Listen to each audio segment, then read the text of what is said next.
بسم الله نبتدئ بالفاتحة. بسم الله الرحمن الرحيم.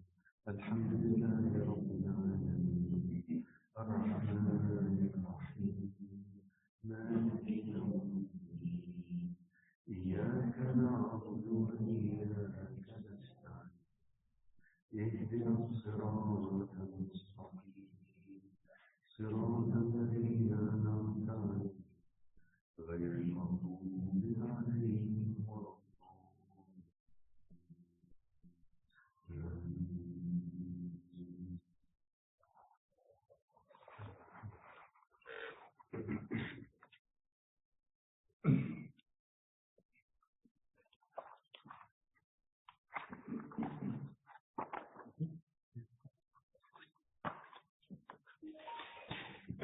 بسم الله الرحمن الرحيم. الحمد لله رب العالمين وبه نستعين وهو الأول وهو الآخر وهو الظاهر وهو الباطن لا إله إلا هو لا إله إلا الله. السلام عليكم.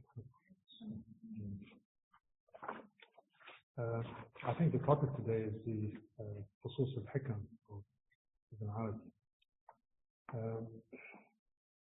It's very difficult to know where to start because apart from the fact that it is probably the densest and most abstruse of his works, it's extremely hard to untangle the language, the concepts. It's basically a grammar, a spiritual grammar that is his own creation. And you have to, or one has to, be immersed in it for quite a long time, unless you have some kind of onrush or bolt from the unseen, to try to disentangle it. It's one of his latest works, and he himself says it's the work that best encapsulates and synthesizes his whole system. And he gave it a kind of sacred resignation by stating quite categorically that the Prophet ﷺ came to him in a dream while he was in Damascus and instructed him to write this book. And he gave it the title, Fusus al-Hikam. The word itself, the title itself, has been translated as the bezels of wisdom or the jewels of wisdom. But in reality, the best translation of the term that carries the full meaning would be the ringstones of wisdom. So each ringstone has inscribed in it or on it the imprint or the signature of the person or the entity. And if you visualize the book as being a series of ringstones, each of which has on it imprinted one of the names, the universal names of Allah subhanahu wa ta'ala. The Quran talks about 99 in various hadith, goes up to 1001. And the names in the system of the Arabi are really two kinds. The so-called principal names, the names from which other names emanate. They are 99 or 1001. In that sense, they are limited in number. The axial names. And they are names that are infinite because the locus, and I'll come back to it, the locus of the name, the places or the entities or the conditions in which these names manifest themselves are of course infinite. Because every manifestation, every entification, everything that comes as a result of Allah's tajalli or His manifestation carries with it a name. So the names here are the universal names. That is, the principal names, the axial names of 99 or 1,000 or whatever is the number. There have been, it's one of the key books of metaphysical Sufism, if you want to call it that. And there have been huge numbers of commentaries on it throughout the ages, from the time it was written, maybe 1,000 years ago. And these commentaries, there's probably about 100 of them in Arabic, in Persian, and in Ottoman Turkish. And there's one or two now even in English and French. They all go back to the mother of commentaries, which is the one that was written by Ibn Arabi's son-in-law, Qunyawi, Sadruddin al-Qunyawi, who is from Konya, the resting place of Jalaluddin Rumi. And there is some attribution that there was at some point some contact between Sadruddin, Qunyawi, and Sun Maulana. These are probably apocryphal stories. And from Sadruddin's commentary on his father-in-law's Fusus, we have the other set of commentaries that came to his student, Jandi, then to his student, a man called Kashani, and the most famous commentary in all classical history of commentaries on the Fusus is one by Qaisari, Dawood al-Qaisari, from which nearly all the modern commentaries have been. But still, in spite of these huge numbers of commentaries, as I personally find it extremely dense, and others share in this assessment, including the master, I think, of modern Orientalism, Nicholson, who calls it that, who just calls it that. It's extremely dense and very difficult to untangle the technical from the language, from the implicit meanings and explicit meanings attached to it. But I will try, and there are certain commonalities in all of that. And I will not give you an academic discourse on the commentaries on the Fusus, but my own understanding and reasoning for them as to why it is such an important book. Because I think the entire system of Tawheed as understood in the world view of Tasawwuf, one way or another, goes back to Ibn Arabi's Fusus.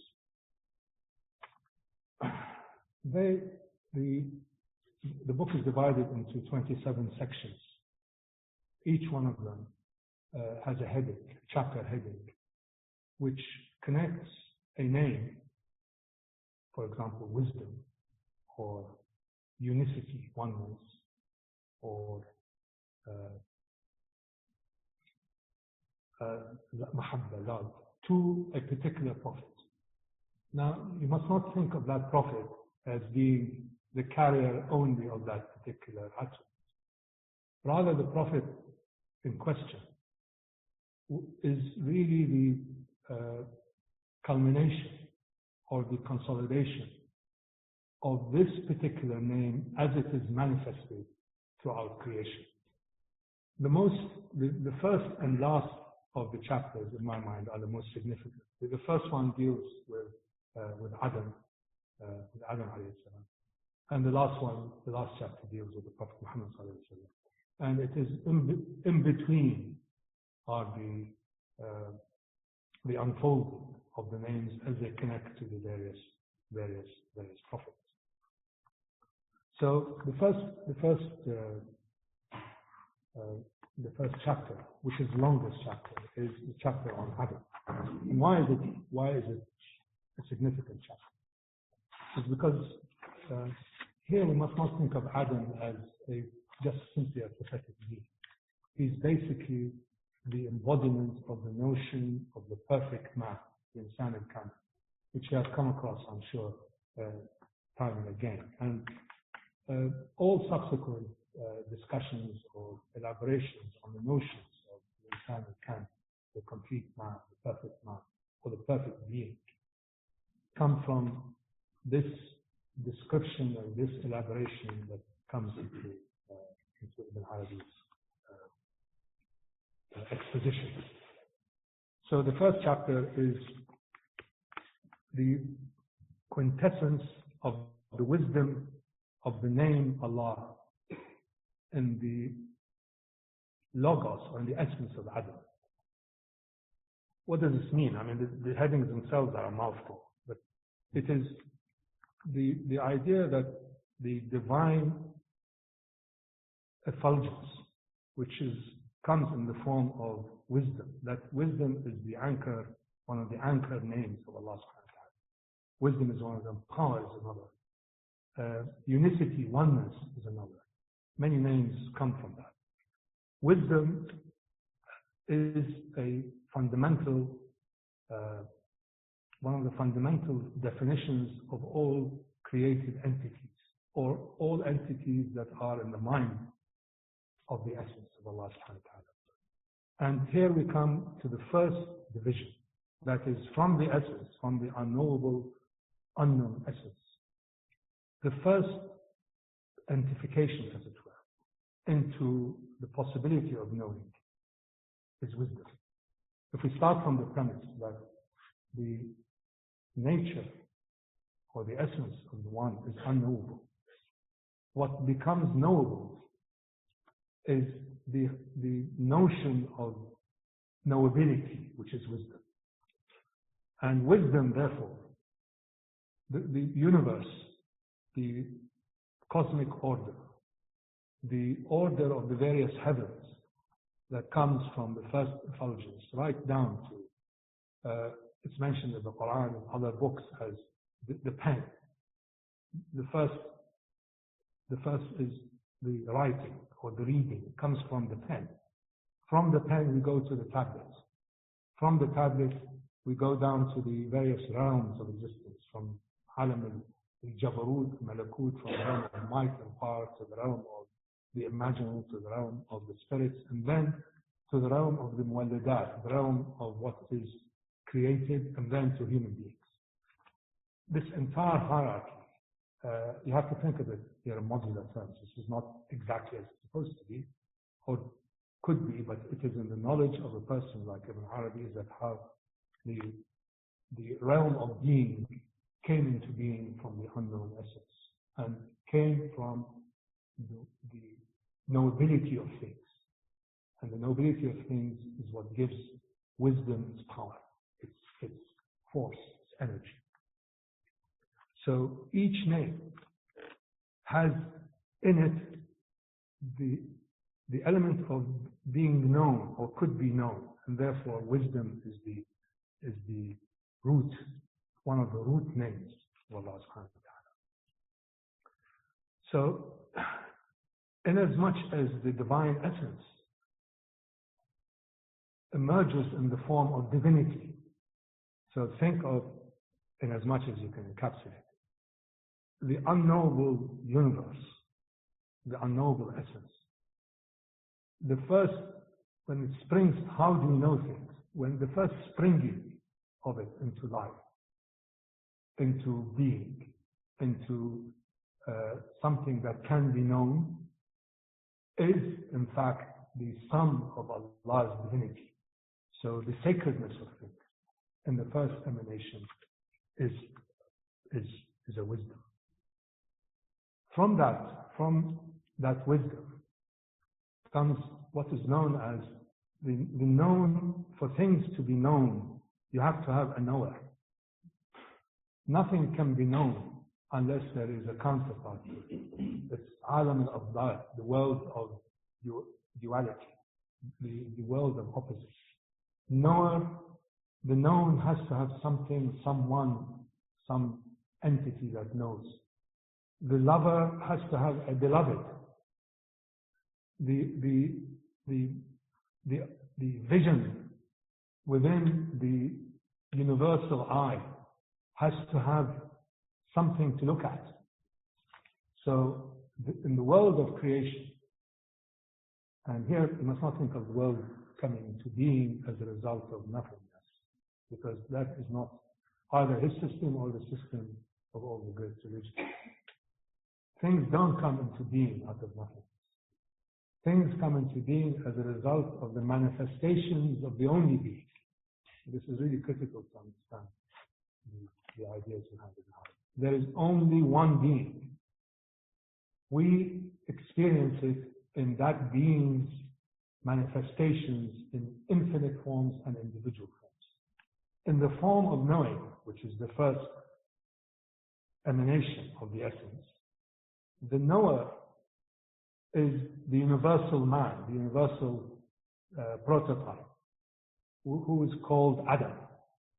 So Adam is the universal prototype of the entity which has the potential of knowing what Allah subhanahu wa ta'ala has brought into being in order to be known. Now, why human beings? Why do human beings have that capacity? Here, you have to understand that you're talking about a system rooted in a certain conceptual framework, and that framework is the language of Islam. It has a universal aspect, but in the language of Islam, human beings have the capacity of combining completely opposite qualities within them. The highest form of angelic knowing and the lowest form of bestial animalism. So the barzakhiyya, the capacity to combine the opposites, the capacity to have the extremes embodied in one being, the prototype of that is the perfect man or the universal man. And this is what the Adam of the first ringstone is. Adam as the perfect man is that being that has been brought into existence in order to know what Allah subhanahu wa ta'ala has decreed into being for it to be known. So all the names of everything demand, as it were, the capacity for them to be understood and known, to be mirrored. So if you want to express the implications, as it were, or the energy behind the name power, that power has to be acted on something or someone or some being or some realm. So that realm has to be there in order for that name to come into realization. And this kind of constant iteration between knower and known is negotiated, if you want to use that term, through the vehicle of the perfect man. Now, if you think about it also metaphysically, the necessity for this being in order to make what could be known has the obverse effect. That is, if you take that being from the equation, then known cannot be known. Generosity cannot interact with the person receiving it. Mercy cannot have the object upon which that force is applied. So the perfect man is the pivot of all existent entities. And when that entity is removed from being by Allah's command, creation as we know it comes to an end, necessarily, because it doesn't have that mirroring capacity. So everything, as it were, collapses into a point of singularity, out of which another creation comes about. So the notion or the concept of the perfect man as combining, of course it's gender neutral, so I'm using perfect man, combines with it the implication that it is the fulcrum of the created cosmos, because without that fulcrum, the opposite cannot be reconciled. And many times in the Quran it says that if Allah wants to end this creation and make another created cosmos, then it is an easy task, because it is the task of removing this capacity that exists in human beings. So the perfect man is basically a metaphysical notion upon which the idea of existence, non-existence pivots. And it is suspended in the same Arabic between wujub and imkan, between necessity and between possibility.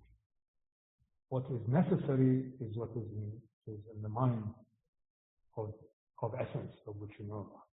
What is possible is when that unknowability becomes known.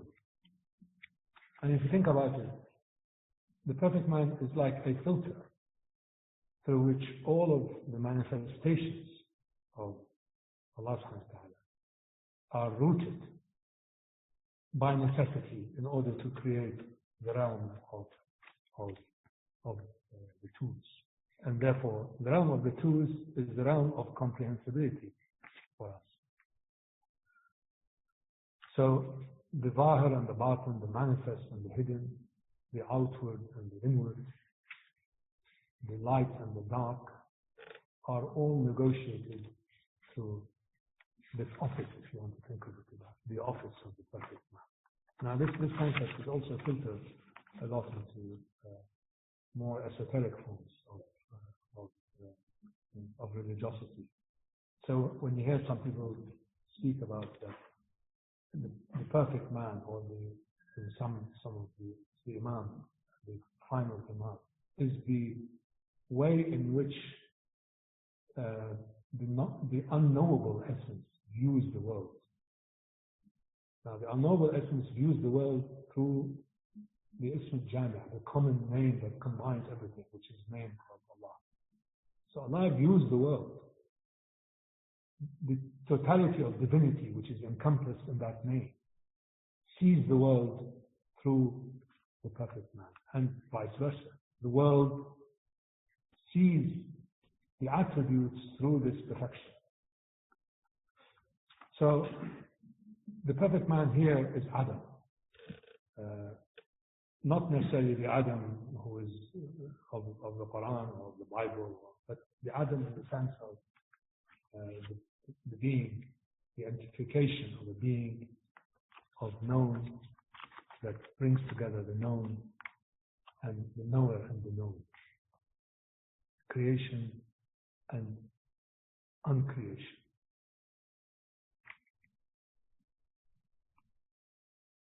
So with his disappearance, the world is destroyed. And he quotes here a hadith from the Prophet: the hour of the resurrection will not come as long as there is someone in this world who says, Allah, Allah. And I personally believe that. I think that the notion or the prevalence of the sacred in our daily life is only real if there is at least one individual who understands Uluhiyya, understands sacred. And if that individual disappears, as they might, then creation of this form ceases to have any meaning. So humanity in that sense is destroyed. It can exist in a corporeal form, which brings me to which I will try to elaborate, because the perfect man, or Adam, combines the corporeal and the spiritual. So the world, think of it as a body with a spirit. The body can exist, but it has no meaning if there's no spirit in it.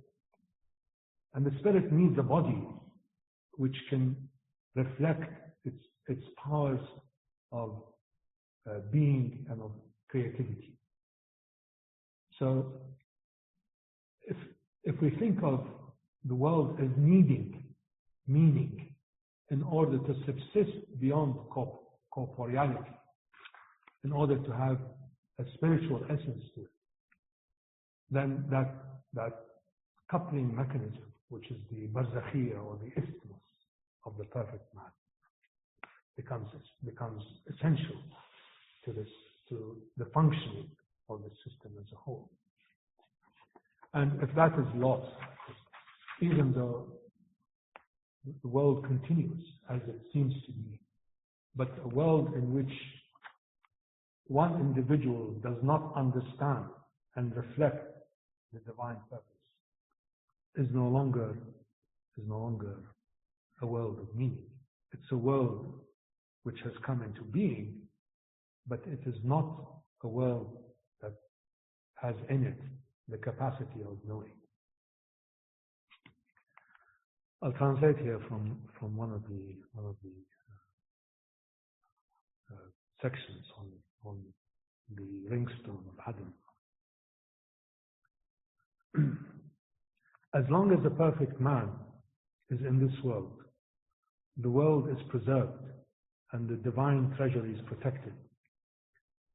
But when the perfect man is transferred from this world to the next and leaves the lower world to reside in the hereafter, and when no one remains among men who is qualified by the divine perfections and able to take his place, and when Allah makes him the treasurer of his own treasuries, then all of the perfections and meanings which exist in the treasuries of the world are removed along with that perfect man. The small amount which is in the world joins that which is waiting in the hereafter. And the world of keeping the treasury and being the vice regent goes on to the next one. So the Khilafah of man, the vice regency of man, of human beings on this earth, is contingent upon there being an instrument of knowledge, knowing, and knower. This, what he calls the Thalith, the Trinity. Of course, not the Trinity of the Christian faith, but the Trinity of there being one, another, and the interconnected relationship. In this duality of corporeal and spiritual, the corporeal side, the physical side, or the entified side, because there are certain aspects of this world that are not physical, like in the world of the realm of spirits, or the realm of the imagination, or the realm of lights, of angelic forces. If you want to use modern parlance of the laws of nature. This world is subservient. This world, the corporeal world, is subservient to its creator. What is subservient to us is the world of meaning. We are lords over the world of creation. We are masters if we are in that perfected zone, because meaning is meant for us to know. So while at one we are abased, and the highest form of abasement is to be in servitude, at another level we are elevated to the highest point. In the realm of meaning, in the station of meaning, in the realm of ma'na, human beings have the capacity to draw meaning out of things. So meaning is actually subservient to us, because we have lordship over it. But in the world of entification, we are subservient to another force. And this is what he says is the meaning of the vice regency or the khilafah of human beings on this earth. And there's, of course, in Surah 18, Allah subhanahu wa ta'ala alludes to the dual possibility. أحسن تقويم ورددناه أسفل سافلين. He is the best of forms, but then was hurled into the lowest of the low. And he ends this section with a poem. He usually starts and ends with a poem that tends to encapsulate all of this. And this is the chapter on Ringstone of Adam. What is man? An all-embracing ismut, the form of creatures and of God placed within him. He's a copy in synopsis whose content is the essence of God and his ineffable attributes, connected to the subtleties of the world of power, inclusive of the verities of the world of dominion. This is the world of command, Alam al-Amr. His inward is drowned in the sea of unity, world of Tawheed. His outward dry-lipped on the shores of separation. There is not one of the attributes of God which is not manifest in his essence. He is knowing, hearing, and seeing, speaking, willing, alive, and powerful. In the same way of the realities of the universe, everything is incorporated within him. Take the heavens or the elements, or take minerals, plants, and animals. The form of good and bad are written within him. The behavior of devil and beast are needed in him. If he was not the mirror of the face of the everlasting, why did the angels prostrate themselves to him? He is a reflection of the beauty of the Immaculate Presence. If Iblis, that is Satan, cannot fathom this, so what? So this is one of the, in my mind, this is the single most important element in the spiritual architecture, as it were, of Ibn Arabi, the idea of the perfect man that connects the opposites. Then there are, as I said, there are 27 of these words, of these bezels. The second one, it's interesting just to give you some indication that the others are right. That's assuming I'm reading it correctly. I think I am.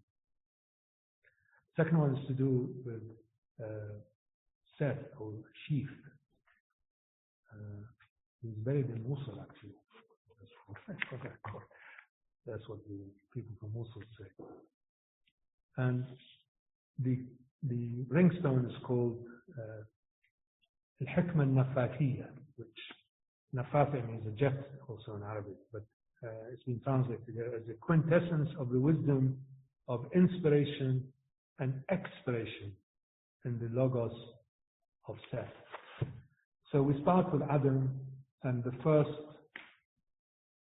emergence or manifestation of the divinity of the unknown, which is combined by the word Allah.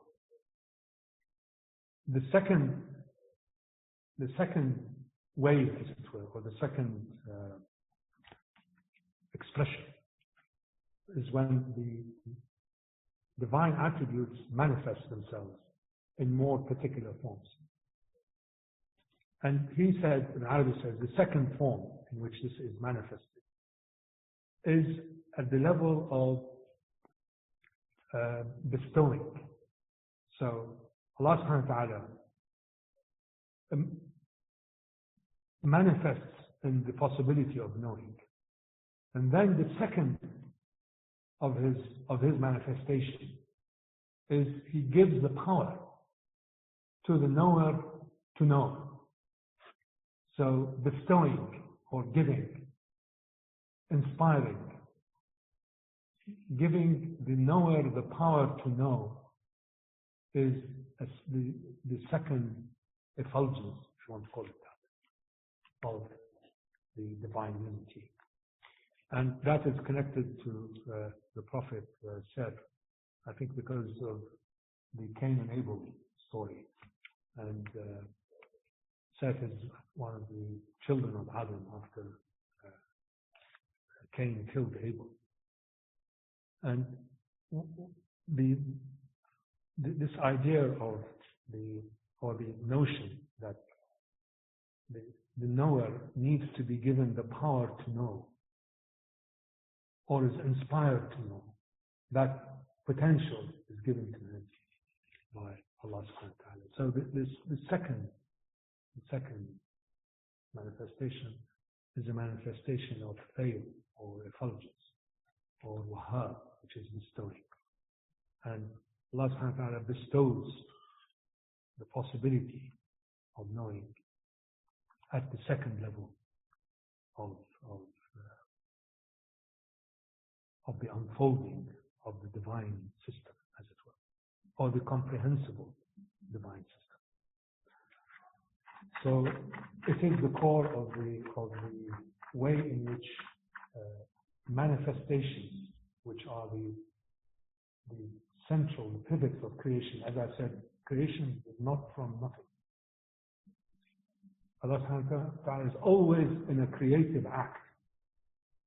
What things come into being is not from nothing, is when they become the locus, the focal point, the direction of the gaze, the nazar of Allah subhanahu wa ta'ala, or it's said in many other instances, the breath of Allah subhanahu wa ta'ala. So if you cannot imagine it, but if you think of it as an infinite series of manifestations that manifest themselves every second, every instant, in different shapes, forms, layers, levels, entified, non-entified, ideas, concepts, and so on.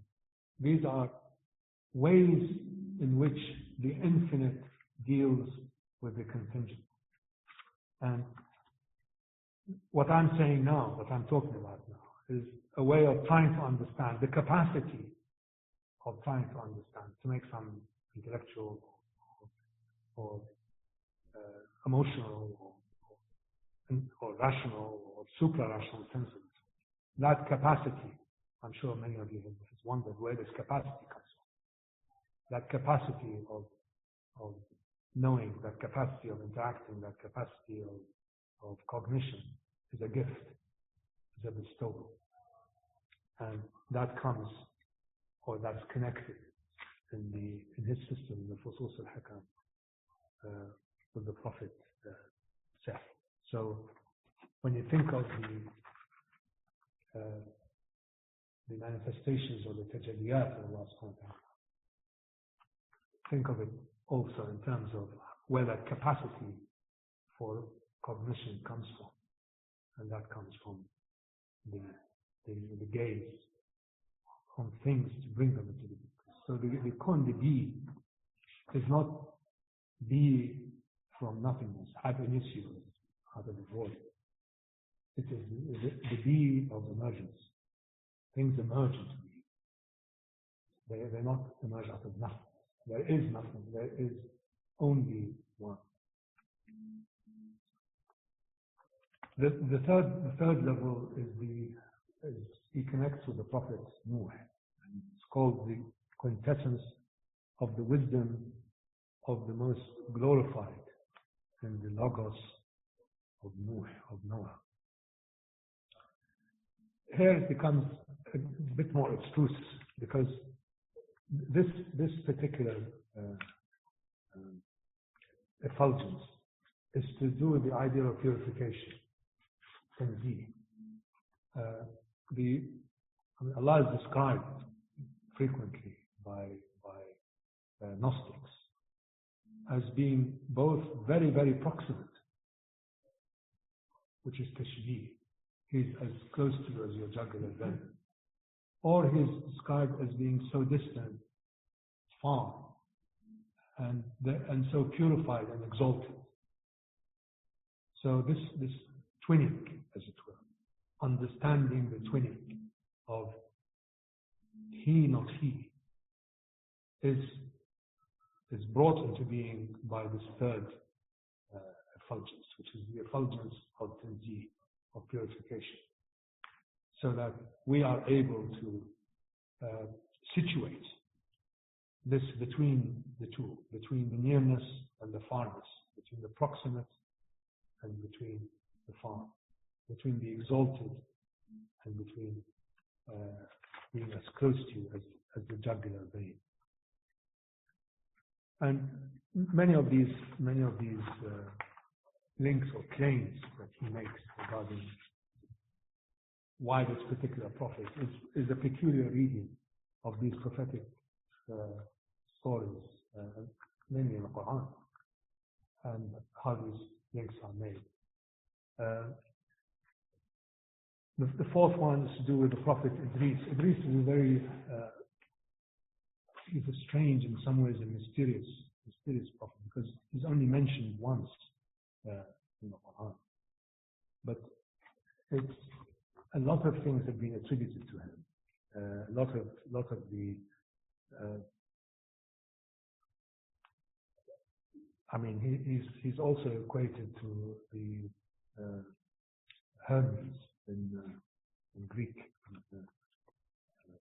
in the gods of the Greeks, like the god of connecting, being a messenger. And here it's to do with these very short passages in the Quran, which raises Iblis because of his practices. Because human beings have the corporeal and the spiritual side. The idea that we are in two stations of knowledge and the station of action. The station of action or work is associated with the Prophet Idris. So as it were, God's work is done by the Prophet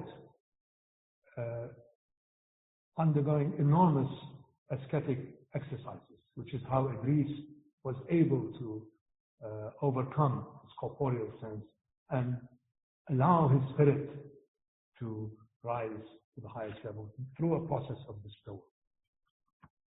So this is, in some ways, some of these connections may be a bit extreme now, but again, the only explanation I have for it is you have to see, we cannot, but you have to see the world through the eyes of a person like Ibn Arabi, who sees everything as tajalliyat, and everything as manifestations of Allah. We don't see it that way. So we cannot put ourselves, and nobody sees it this way. We have to put ourselves in the position of a person who, whenever he or she turn their gaze, wherever they turn their attention, wherever these signals from the inner and outer world impinge on the capacity to know, they see it in terms of manifestations. So these connections between the ascetic practices of Iblis and moving up the favor, here it's called the Fayd al-Aqdas, the most holy of effusions, may appear far-fetched to a modern mind, because we do not see the world as a series of constant manifestations. If you do, we certainly behave entirely differently. The next one is interesting because it deals with the Prophet Ibrahim. Of course, the most evocative story within the prophecy of Nabi Allah Ibrahim is his willingness to kill his son. So where does that come from? Why does that action, which at one level we find is incredible, even abhorrent, at another level is the most refined expression of ecstatic love, as it were, or submission. So this is the bezel stone, the ring stone of Ibrahim. It's the quintessence of the wisdom of ecstatic love, where Ibrahim, he interprets the Prophet Abraham's willingness to slaughter his son, to kill his son, or sacrifice his son, as an expression of total fana, total annihilation. Now, annihilation in fana, I think generally in tasawwuf, is not really annihilation in terms of going into nothing. It's annihilation of the sense of being in anything but absolute servanthood. So when you have annihilated your sense of autonomy, as it were, and recognize your dependence, your total dependence, it's expressed in the form of a kind of euphoria, a euphoric love. And therefore, any command that comes falls on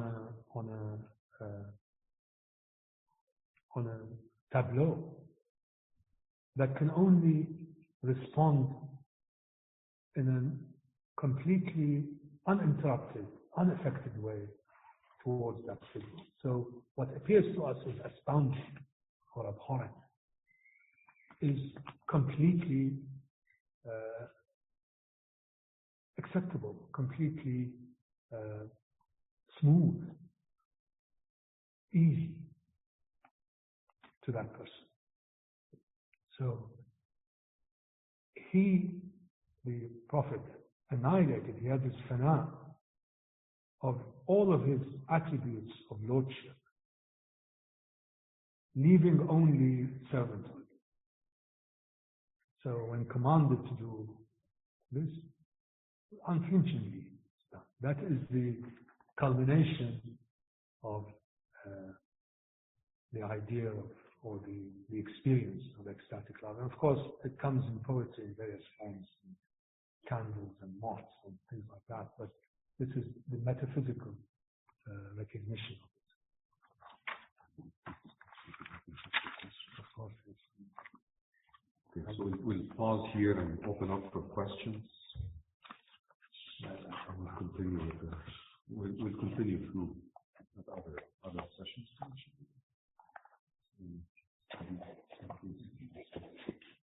Just one last point. So, fana almost the opposite of annihilation? Isn't it an affirmation and acknowledgement and recognition that all things, all actions, all characteristics, everything are manifestations of the singularity? So isn't it almost the opposite? yes, it is the fana of the idea that you are in command. The fana of the idea that you are, as it were, a master of all. And once this is cut, what is left is not nothing. It is not that you have to reduce yourself to a vacuum in order for you to be able to receive whatever onrushes, whatever bestowals. These are already there. It is to remove one side of it and allow the other side to emerge. This is, of course, in its archetypal form, in the form associated with this particular prophet, or this particular prophet. I'll turn it on its head. This particular prophet is associated with this aspect of divine love. So it is nothing or very little to do with the actual practice that you might have, or that is the desire of people to be in fana and so on. There's nothing to do with that. It is the removal of one aspect, or the elimination of one aspect, that removes the veils, as it were. And these veils are, part of a system anyway. But as they are removed, the more the sense of servanthood overwhelms and then dominates and then obliterates everything else. So fana is not the destruction of self. It's the association of self with this absolute servanthood. So it is not, as it were, the Buddhist sense of creating a kind of void inside you. And that void, therefore, allows you to, it is not the celebration of the void. It is the displacement of one by another. And this displacement is the root of what keeps the universe, maintains the universe. So if the command of mahabba, of love, is the command that is the glue that keeps this together, then that cannot reach its apogee of perfection if there is a sense of lordship within us, within the being that can understand these. So it's an associated. It's an association with absolute servitude. Are you saying that with the perfect man, it can never be an incorporation of absolute servitude? It has to be an association. So yeah, I mean, it is a balance. It is a relationship. But when that relationship moves in one direction or the other, certain things are manifested or perfected. So if lordship in human beings dominates servanthood, the thing becomes more and more, where we're not there now, but we might be there in the next maybe century, where we attribute all power and will and goodness to us. The wisdom of Ibrahim is the other way around. It's wisdom that comes from acknowledging the absolute mastery of one over the other. So the balance that exists in all needs to be tilted in order for certain aspects of Allah's manifestations continue to be there in order to glue the world together, the universe. So again, you have to think in archetypal terms. It's something that is stripped of its daily meaning, as it were. It's in a kind of pure modular form. Okay. Other questions?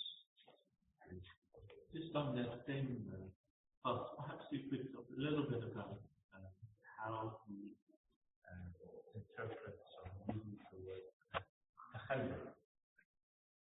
And what is it about that is making that a good description of how this particular aspect of Ibrahim manifests? You're asking about the word takhallul, which is the... To jog my memory. The name of Ibrahim is Khalil. Khalil. First found the internet form. It's a form of tasfir. I mean, the Khalili aspects of it doesn't really feature into the understanding of Ibrahim within the Fusus. It's a different reading inside. So the ability to converse, the ability to be close, the ability to be, as it were, on a kind of divine wavelength is not within that Fus. That Fus deals only with a kind of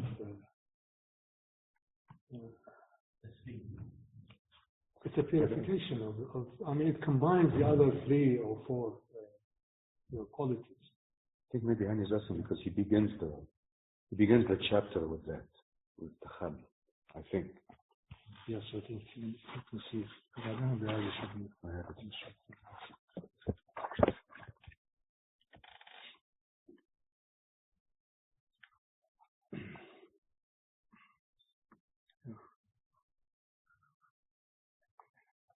Here, this is Titus Berghout. Abraham is called in the Quran the intimate. إنما سمي الخليل خليلا لتخلله يخص الجميع واتصف بذات الله. Okay. Ibrahim is called in the Quran the intimate friend of God, Khalilullah, because he penetrated and assimilated the qualities of the divine essence, like the color which penetrates a colored object in such a manner that the accident is confused with the substance. Now, I'm reading here from the Naqish that he had, the Arabi Naqish, which is his summary of the Fusus, which is really more easy to understand. It's called Naqsh al-Fusus. And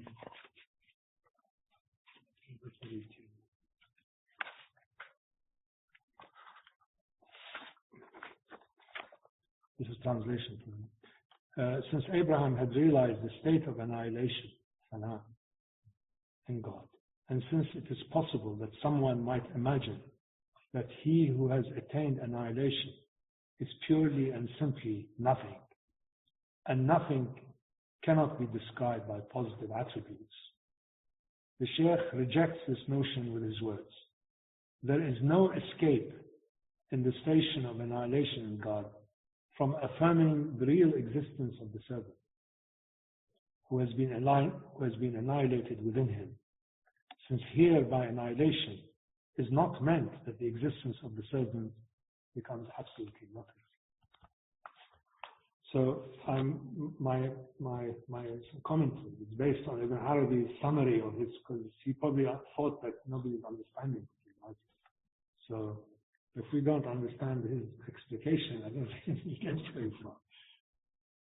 So it is really annihilation through perfect attentiveness. So maybe this is where takhalluk is.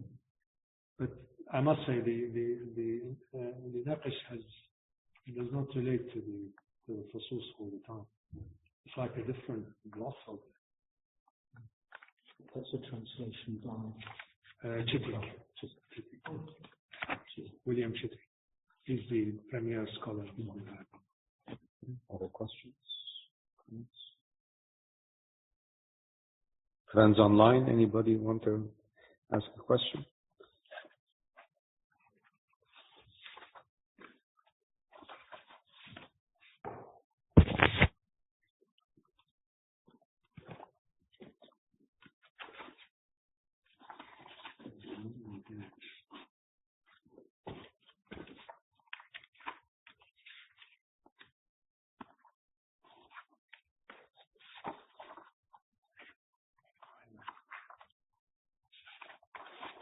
I'm reading to you now from Allawi, which is one of the main commentaries, and it's probably the most accessible one. And I'll go, I think, if we have time. Yeah. So the last lesson, or the last ringstone, which is how the Prophet Muhammad fits in here. Because here we'll be talking not so much about the person of the Prophet, but about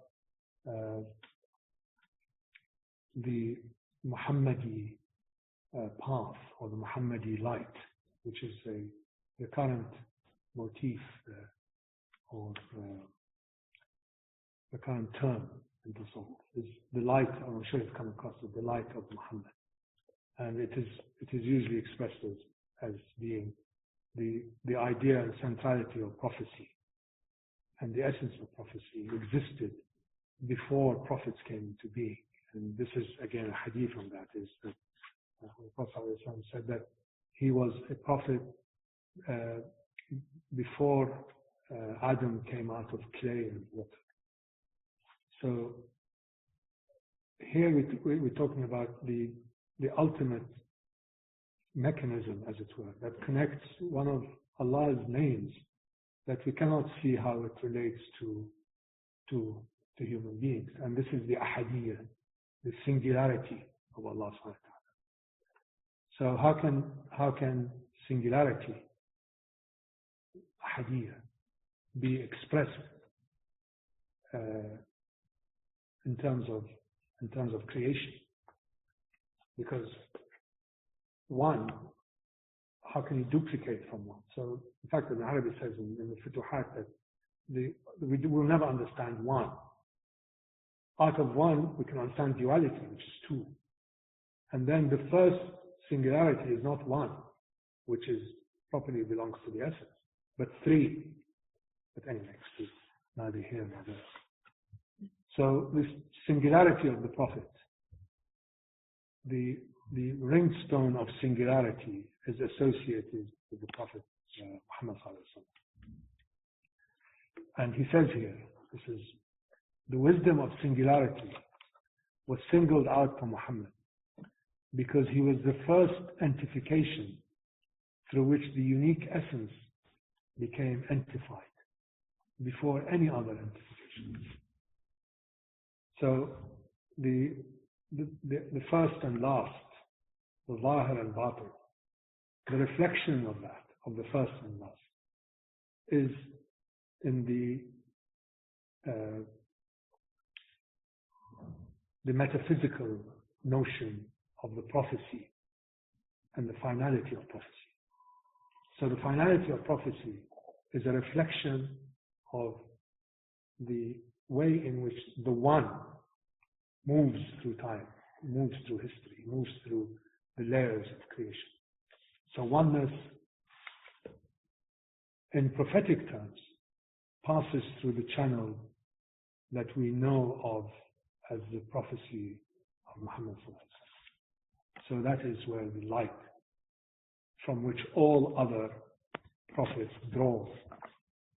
It is called the Muhammadi light. And it stands above and beyond the person, the corporeal person of the Prophet.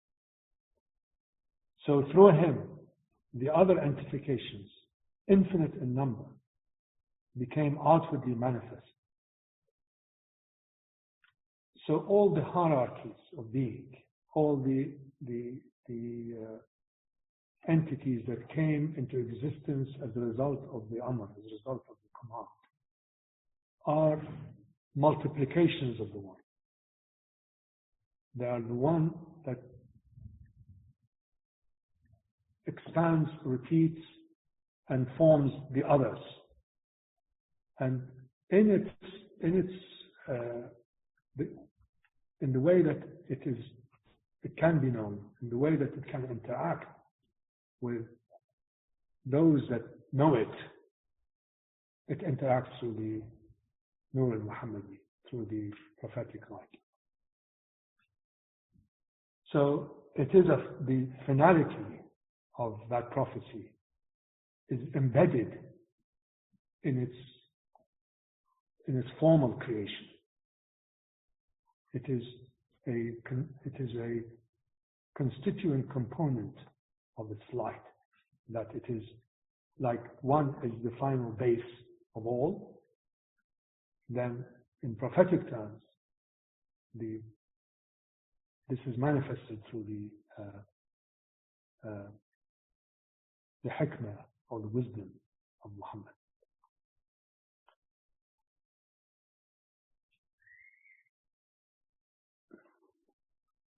He goes one step further later on, because in his system, each of these entifications, these prophetic entifications, each of these wisdoms, as it were, associated with particular prophets, have in them a reflection in wilayah, which is another very important notion of wilayah, which doesn't come in the Fusus.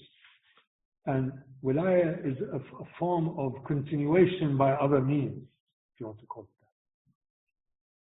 So the wilayah is associated with particular walis. So at each point in time, there is a wali or a saint, let's use that translation, but let's use that. A saint who reflects the wisdom of a particular prophet. So it's like a continuation of that prophetic light in time and space. But because the Nur al-Muhammadi has in it the determinant of finality, the wali of the Muhammadi light is also definite. So there can be walis who reflect the light of the Prophet Jesus, or there are walis who reflect the wisdom of the Prophet Abraham, or even Adam, the perfect man. There is a perfect man notionally, through which known and knower is negotiated or intermediated. He, directly attributes the wilayah of the Muhammadi light to himself. So this has caused a great deal of trouble for him subsequently, because not so much it doesn't have any claims to power or authority. It is just a statement that what he's saying to us, in other words, is that all I'm telling you, all I'm saying to you, is because of my station of wilayah to the light of Muhammad, which is the wisdom of the finality of prophets. And because the finality of prophets ends, the finality of the wilayah of the prophet also ends with me. So of course this created a lot of problems, not with him then, but subsequent. And many questions were raised about these claims that he made about his spiritual station. You can decide for yourself if you want to, whether he has the right to do that or not. But frankly, I haven't seen anybody who has evolved this metaphysical tasawwuf to such a degree that it sort of springs out, bounces out at you on every page. It cannot be something that's fabricated, something that comes intellectually or emotionally. So,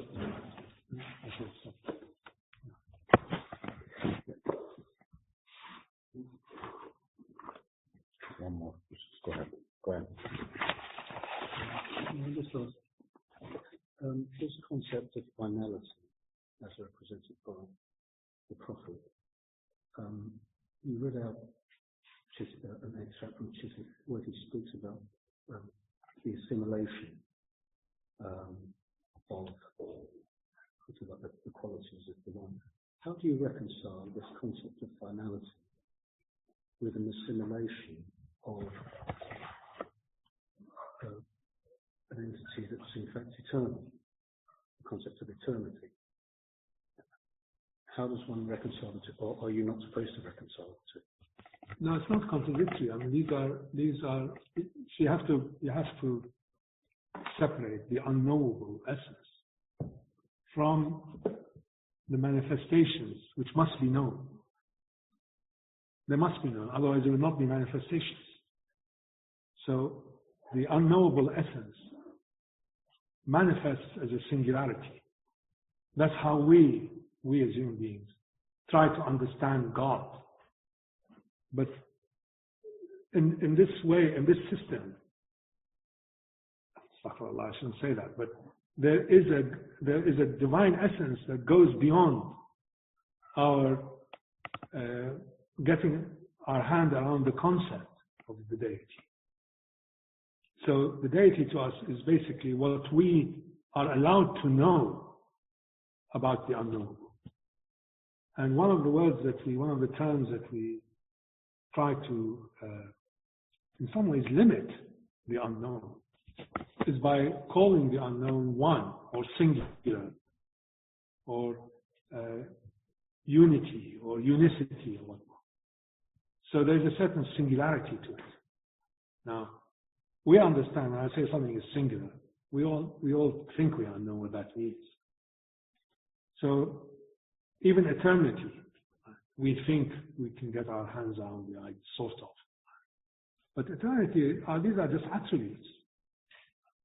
And these are ways in which these constant manifestations express themselves against a kind of mirror that can reflect their meaning.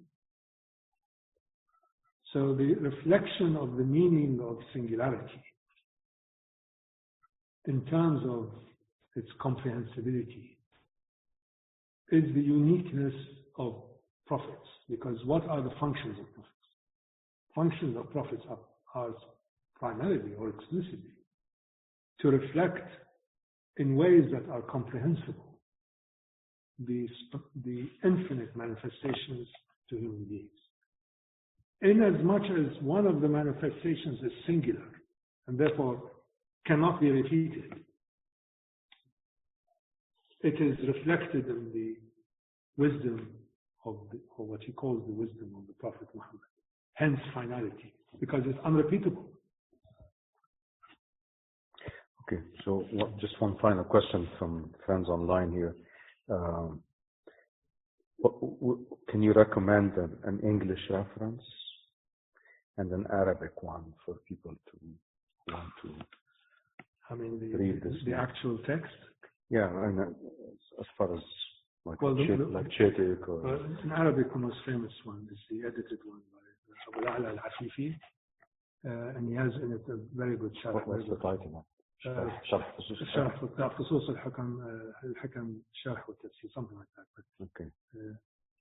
Where he has, it's an edited version based on a good manuscript, and half the book is basically Abu al-Afifi's interpretation or commentary on the Fusus, but it's very philosophical. So there are many commentaries, some of which I will not recommend because they have a political angle. Like, which one would you recommend in English? I think the most, in the English language, the most accomplished scholar is William Chittick. No question. Okay. There are others. James Morris has a few. If you're really interested, go to the website of the Ibn Arabi Society, which has a lot of these. But I would not personally try to just read them without some kind of guide. Otherwise, you just be bored to tears or give up. Okay, I think we need a few more sessions on the Fusus. This is not one doesn't do it. Okay, so we'll continue.